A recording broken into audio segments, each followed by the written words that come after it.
Okay, good morning. Is it morning? Yes, good morning. It's great to be here for this class beginning. This is a 3-credit class, so you need to be, if you are to be absent, only 3 absents. If you go beyond 3 absents, you lose the class. Okay? So make sure you are attending.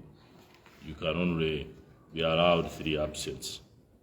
And again, this is a 3-credit class. Last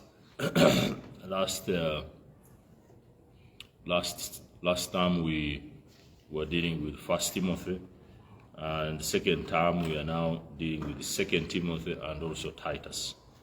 Okay, so we're going to be in 2 Timothy for a period of like 6 weeks, 6-7 weeks, and then we shall have midterm, and then after midterm, then we go to Titus. Okay, again, this class is Pastoral Epistles. In Pastoral Epistles, we are looking at mainly those 3 letters to Timothy and also to Titus. So 2 Timothy,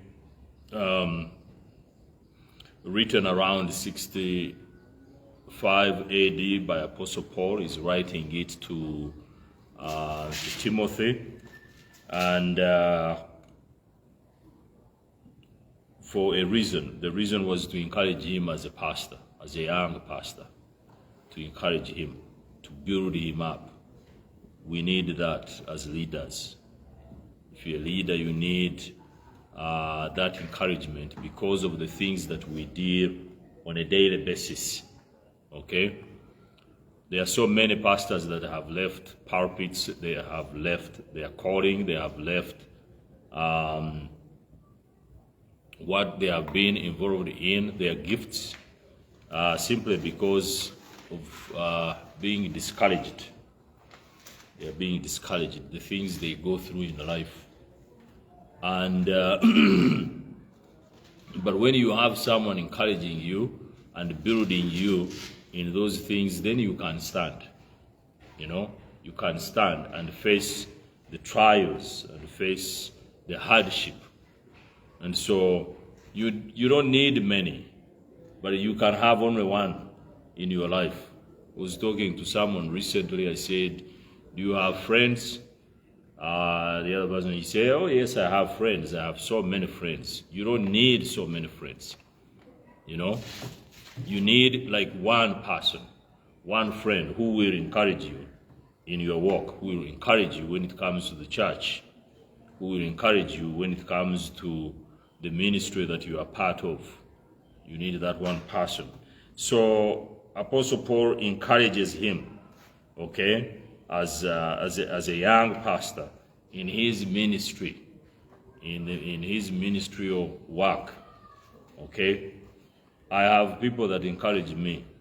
Pastor Ronaldo encourages me. I have Pastor Shiberi. Pastor Shiberi encourages me a lot. He calls like almost in a month. He can call like 5 times.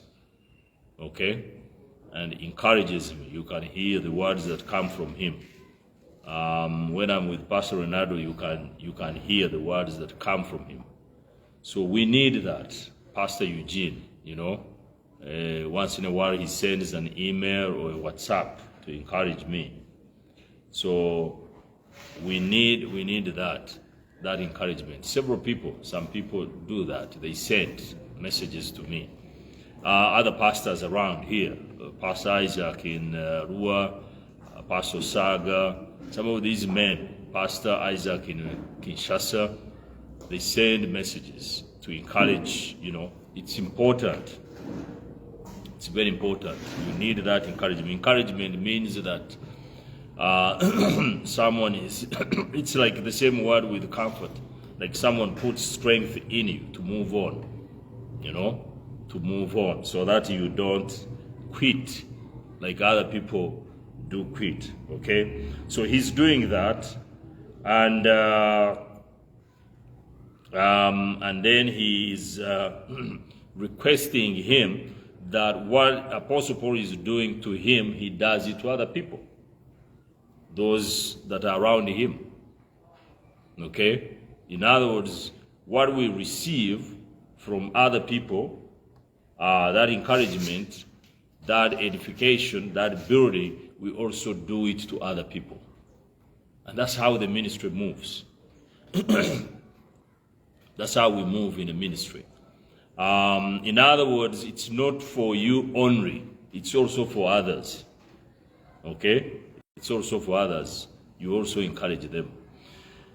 So, of course, Apostle Paul is writing to Timothy, and there are so many themes in it, but I want us to look at what Timothy was going through and what that encouragement was all about. The word I want us to look at is endurance as we go through all of this. Endurance. Okay? Endurance is very key. And so the outline of, and that's how we're going to be moving, of 2 Timothy. I think I'm also going to share it on, Bible College group. And so you will also find it there if you are part of if you're on the group. But is everyone on the group? Huh? Not yet? Yeah, you need to be on a group, the pastors, the Bible College group. Okay, because we are going to be posting stuff there, and then you can see that. Okay, so here is the outline. So there are two outlines that we are going to, be discussing and go into details. Okay, the first one is persevere in present testing. Persevere in present testing. And that is from chapter 1, verse 1 to chapter 2, verse 26. He's discussing that. And we are going to break down that. Okay? From chapter 1, 2 Timothy chapter 1, verse 1 to 2 Timothy chapter 2, verse 26. Up to there. Okay? So under that, we can say A. Under that, A is thanksgiving for Timothy's faith. Okay? Thanksgiving for Timothy's faith.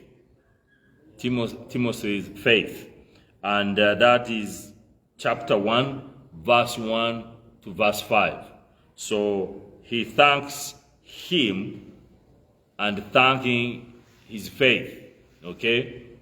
In other words, whatever was going on, Timothy continued to believe God and to move on with God. That faith. Okay? So that is chapter 1, verse 1 to 5.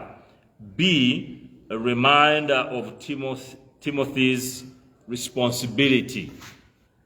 Timothy's responsibility. A reminder of Timothy's responsibility. That is chapter 1, verse 6 through 18. Okay? Chapter 1, verse 6 through 18. And C, we are looking at characteristics of a faithful minister. Characteristics of a faithful minister. And that is chapter 2, verse 1 through 26. That is chapter 2, verse 1 through 26. And under that, characteristics of a faithful minister, under that, number 1, we are going to look at disciplining teacher. Disciplining teacher. That is chapter 2, verse 1 to 2. Disciplining teacher.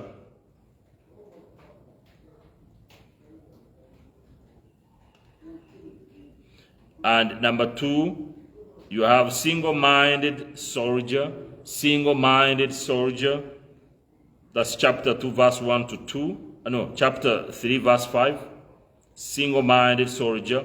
And then you have enduring farmer. Number 3, enduring farmer. 6 through 13. Diligent workman. Number 4, diligent workman. That's chapter 2, verse 14 through 19. sanctified vessel, chapter 20 through 23, sanctified vessel, 20 to 23, and then you have gentle servant, chapter 24 to 26, 24 to 26, that's 6. Okay? So that is the first part. So that is 24 to 26, chapter 2, 24 to 26. So that is the first part that we are going to be discussing in this class. Persevere in present testings, present trials. How to persevere in the present ones. Then the second part is this. The second part is endure in future testing. Endure in future testing. In other words, there are other trials he's saying they are going to happen. There are certain things that we are going through now. There are things that we are going through now. Okay? But then there are those things that we are going to go through after. And those things that we are going to go through after, the circumstances, the trials, the hardship, all of that, we need what? Endurance in them. We need to endure. But for us to endure there, we must learn how to endure today. If I don't learn how to endure today in the testing and the trials that I'm going through in life, it will be difficult to endure in future. It will be so difficult to endure. If I quit today, that means in future, if the same situation comes, I will also quit. Because I will have no endurance. But if I can endure now, in the present trial, in the present circumstance, now, whatever I'm going through now, if I can endure that, then when it comes again in the future, I will still endure. So that's what he's telling him, endure in future testings. And that's chapter 3, verse 1 to verse 4. To chapter 4, to chapter 4, verse 22. Okay? I repeat that. Chapter 3, verse 1 to chapter 4, verse 22. And under that is approaching day of apostasy. Approaching day of apostasy. Approaching day of apostasy. You have chapter 3. Verse 1 to verse 17. In other words, there is a time coming when actually everyone is leaving Christianity. That's what he's saying. People are leaving God. So what will you do when you see the people you used to see worshiping and praising God, and they are there, but then in the future you see them leaving God? What do you do? Because this is happening even now in so many churches. Okay? People are quitting churches.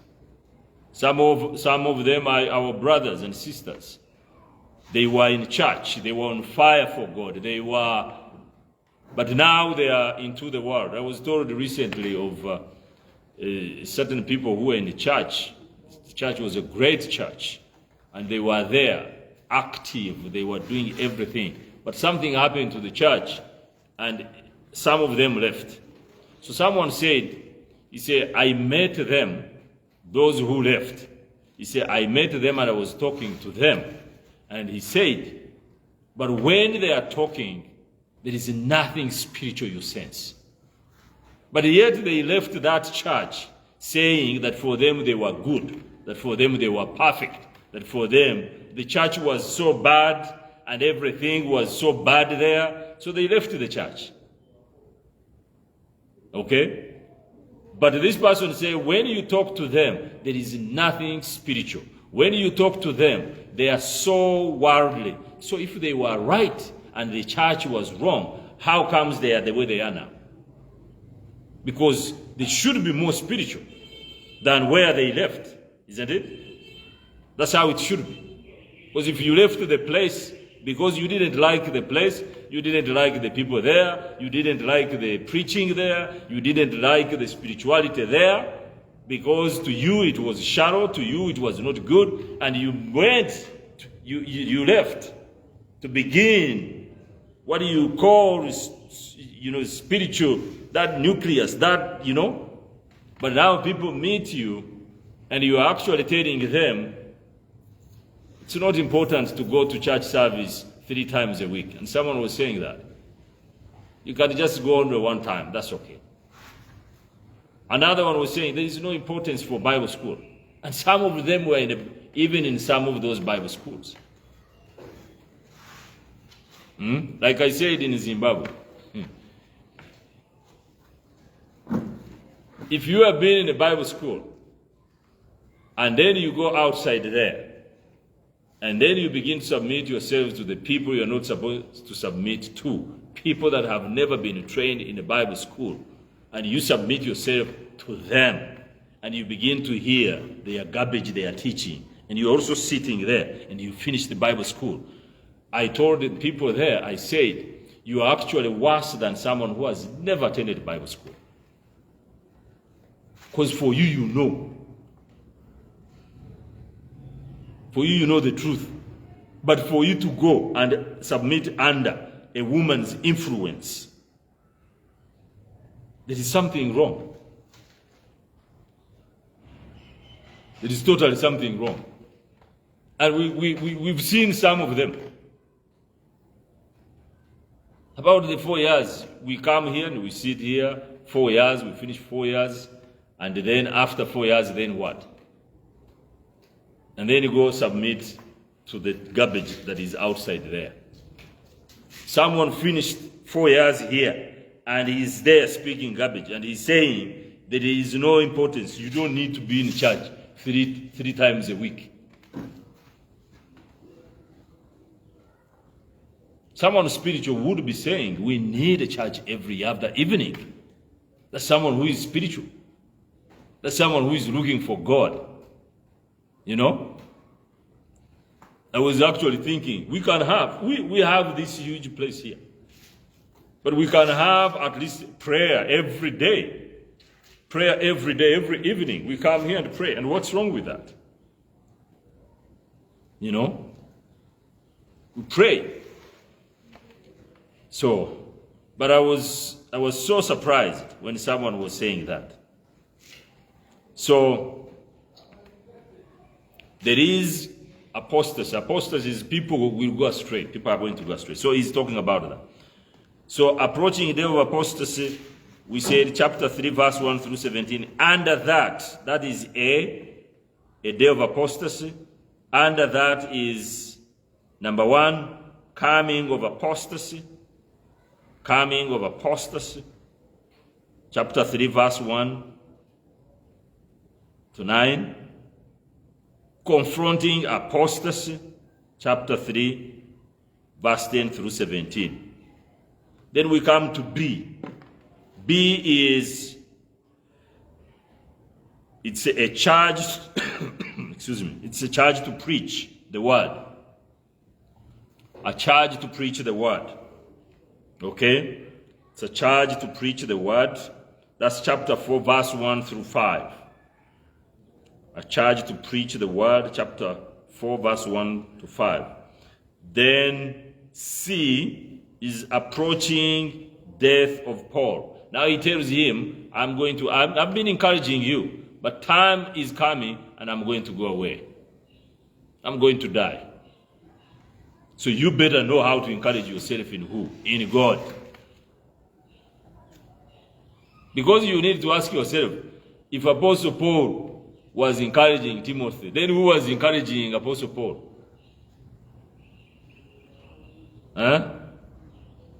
That's God himself. God himself. And Apostle Paul talks about it. How so the lion's mouth, how people were ready to swallow him. And there is a moment where he said, nobody stood with me. But the Lord did what? Stood with me. And encouraged him. So in life, but now he's saying, I'm going to go away. So who's going to encourage you? You know? Who's going to encourage you? So approaching death of Paul, that's chapter 4, verse 6 through 22. And under that, you have Paul's hope in death. You have his hope in death. That's verse 6 to 8.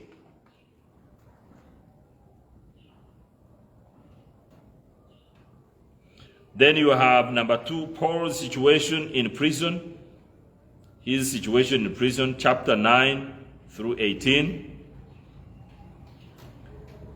Then Paul's closing greetings, and that's verse 19 through 22. Chapter 4, verse 19 through 22.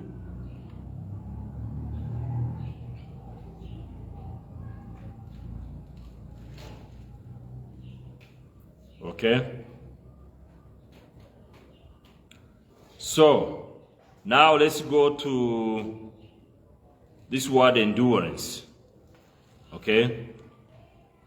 Endurance, because that's what this book is all about. He's helping him as a young pastor.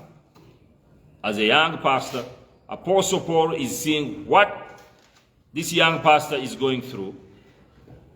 And Apostle Paul is seeing what is going to happen. And Apostle Paul is seeing he is going to die. He's going to go away. So he's asking, so what do I tell this young pastor? How do I help him so that he can, in the future, whatever is going to happen to him, he can still minister, even when I'm not around? So that's why this word endurance is very, very important. Endurance, okay? What is endurance? What is endurance? Endurance is the ability to continue in faith in God. Just to put it like, that's it. The ability to continue in faith. And that faith is in who? In God. That ability. In other words, whoever has the endurance has the ability. That's the ability. They are able to continue and to continue in faith. But people that don't have endurance have no ability to continue. They stop somewhere. They are not able to finish. Apostle Paul said what he said, I have fight a good fight of what? Of faith. I have finished my course. Okay? With joy. He finished from the beginning to the end. And so, endurance, that is the ability. The ability to continue in faith. And that faith is in God. And endurance is what brings endurance, the circumstances, the trials. That's it. That's why God allows difficulties to come on our way. Okay?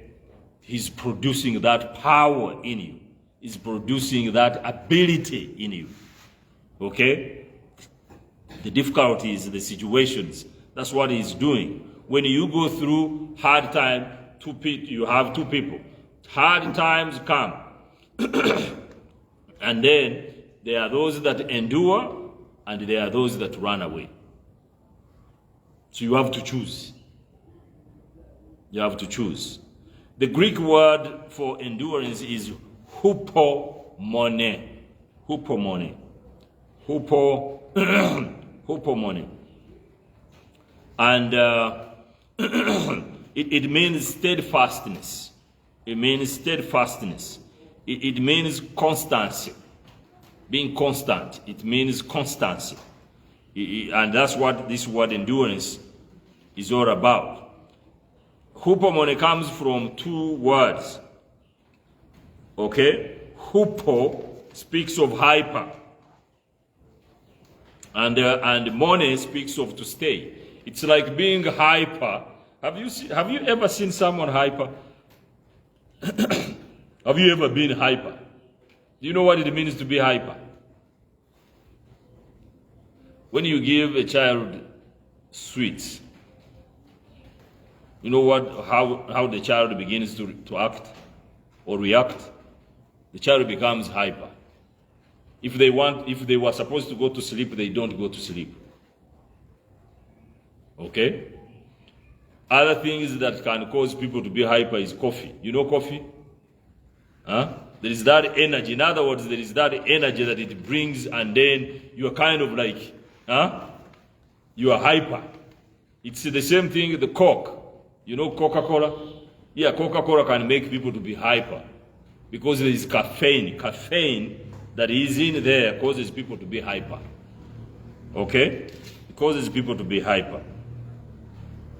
And so this word speaks of being like that, in that kind of mode, being hyper and staying there. That's endurance. But hyper spiritually.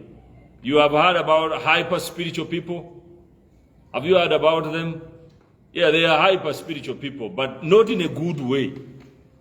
Hyper spiritual people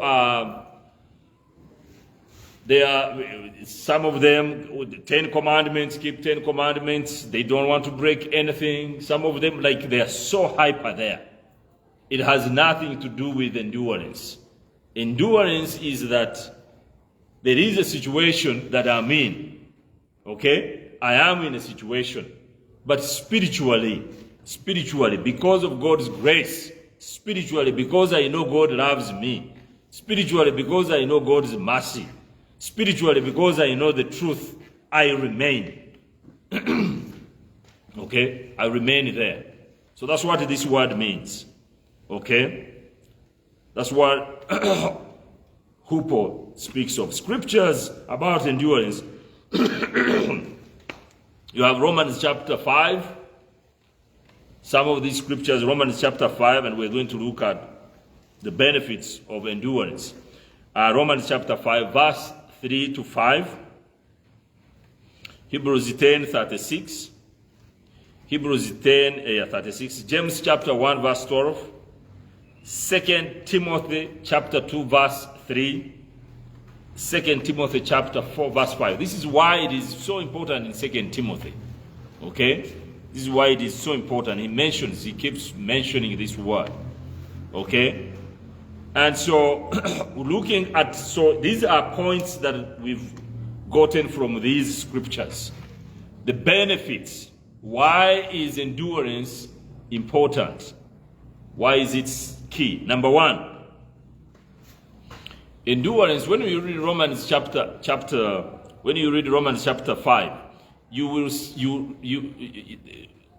after endurance there is character. What is he saying? He's saying that endurance produces character in you.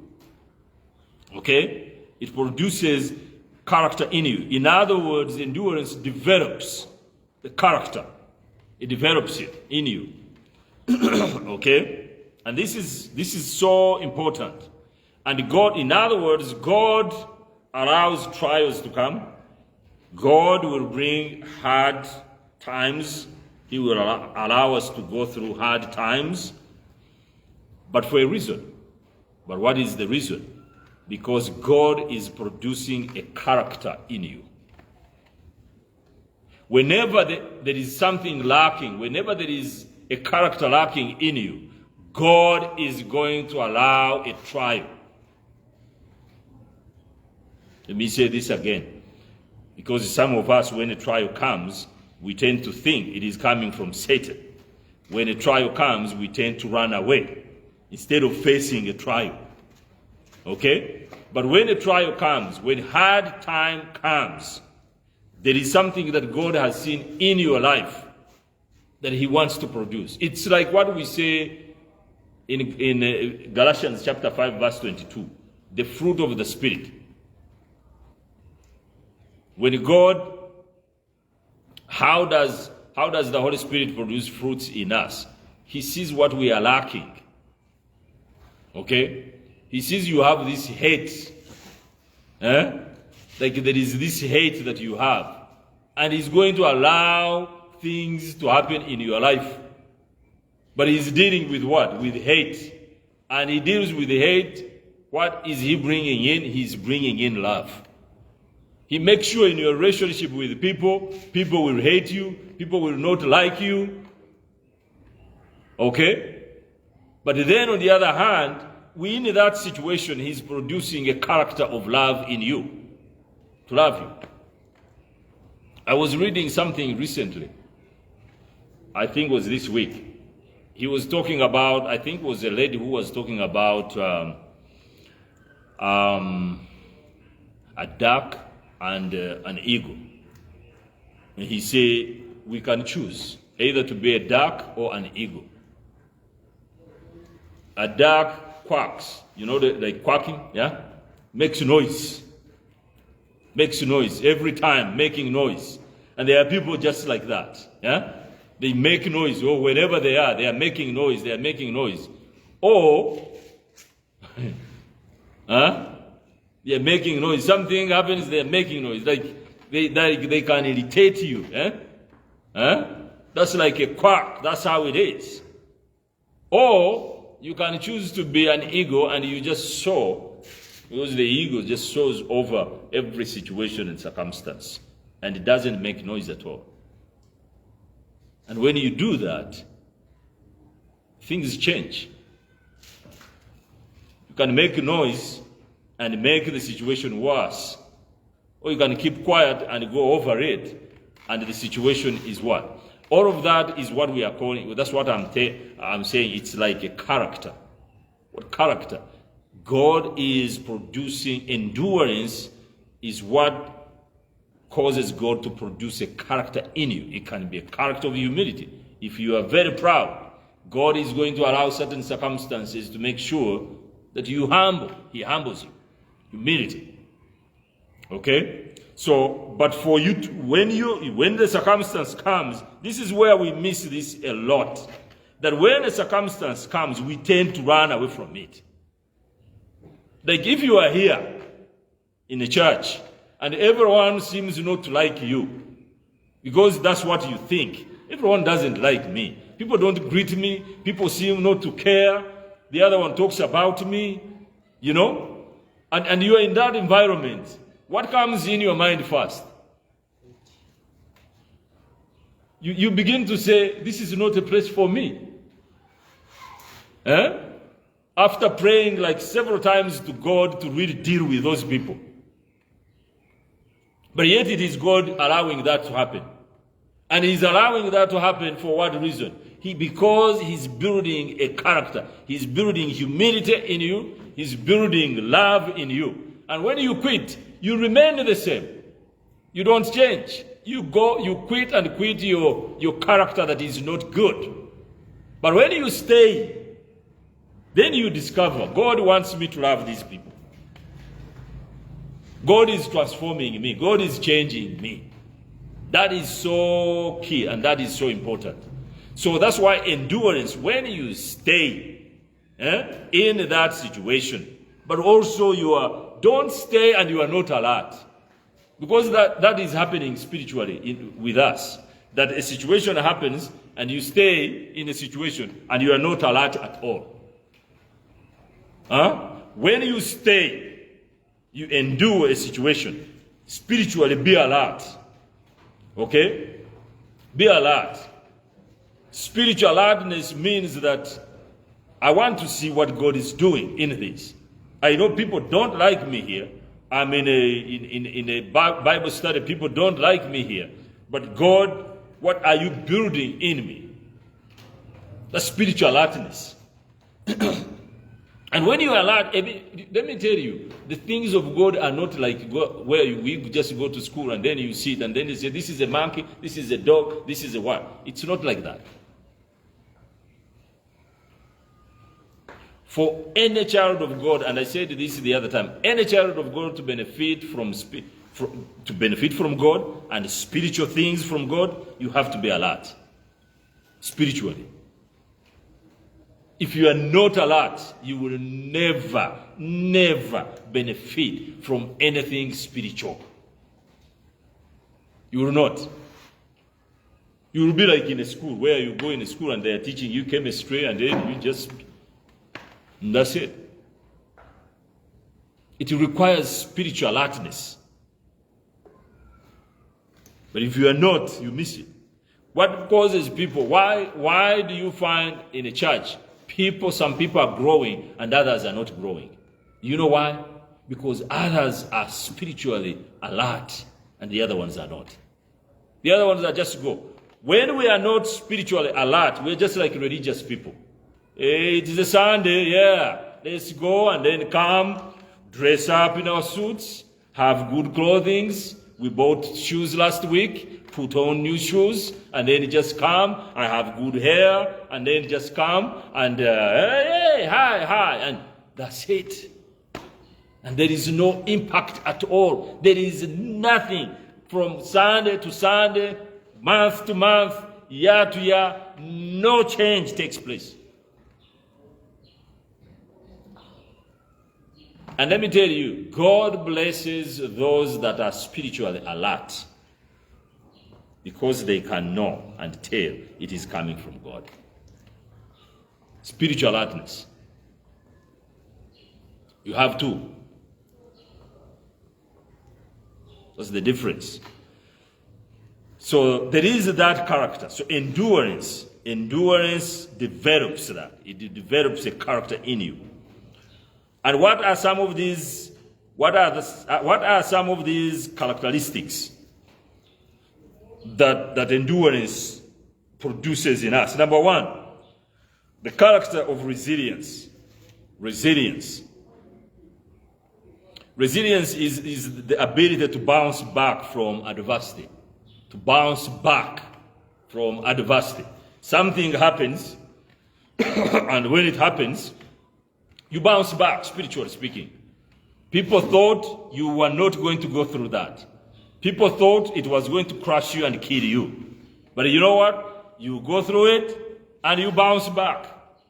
You bounce back, you are praising. You bounce back, you are worshiping. You bounce back, you are winning soul. You bounce back, you are discipling. You bounce back. It's like nothing has happened. That ability is so needed these days. Again, as I said, certain things come in our lives and hit us, and there are people that cannot bounce back. They are not resilient at all. They can't come back again. They are crushed, they have been crushed, and they go to heaven in that situation. They never come back. Number two, the character of perseverance. Okay? The character of perseverance. Perseverance, it speaks of like steadfastness. Steadfastness. Okay? In other words, I am not wavering. I am not up and down, you know. My faith is stable. In other words, perseverance is stability. I'm stable. Okay? I'm stable, I'm not doubting, I'm not wavering. When it comes to the things of God, there is that stability in my life. And do you know where that stability comes from? From endurance. Hardship comes, and then it produces that kind of stability in you. Okay? And things can happen. As long as you are here on the earth, things will keep coming. But now things come. In the past, things were coming and you are like this. And then another one comes and then you are like this spiritually. You are on, you are off. You are just like that. But now things come, the same stuff happens, but now you're stable. They come, you can look, but then you keep moving forward. The other one happens, you look, you keep moving forward. Why? Because now you're stable. That character is needed. And endurance produces that. Number three, the character of patience. The character of patience. Patience is very important. Okay? Patience is this. Patience is that I'm waiting upon God's timing. That's it. That character is needed. Okay? And endurance, the things we go through in life, that endurance, that ability, you know, it kind of like produces that. It produces patience. That I know what I'm going through, but you know what? I'm waiting upon God. That's patience. That's patience. And number 4 is the character of empathy. Being empathetic. Empathy is very, very important. What is empathy? It speaks of being aware and sharing another person's feelings, experiences, and emotions. Endurance produces this character in you, that as you go through something, that experience, that emotions, whatever you have gone through, when you endure, when another person is going through something, you can feel the same because you've been there. You've been there. When someone has lost a child and they have gone through that, when another person in the church loses a child, they can relate with them. And they are able to encourage them, basing on what they have also gone through. So empathy is very important. But endurance brings that. Okay, it brings that. All right? Any question as of now, before we take a break? And then we come and then look at other points. Any question? No? You don't have any question? I can ask you. Huh? Should I ask you? Yes? Okay. Kale, let's take 10 minutes break and then we come back, okay?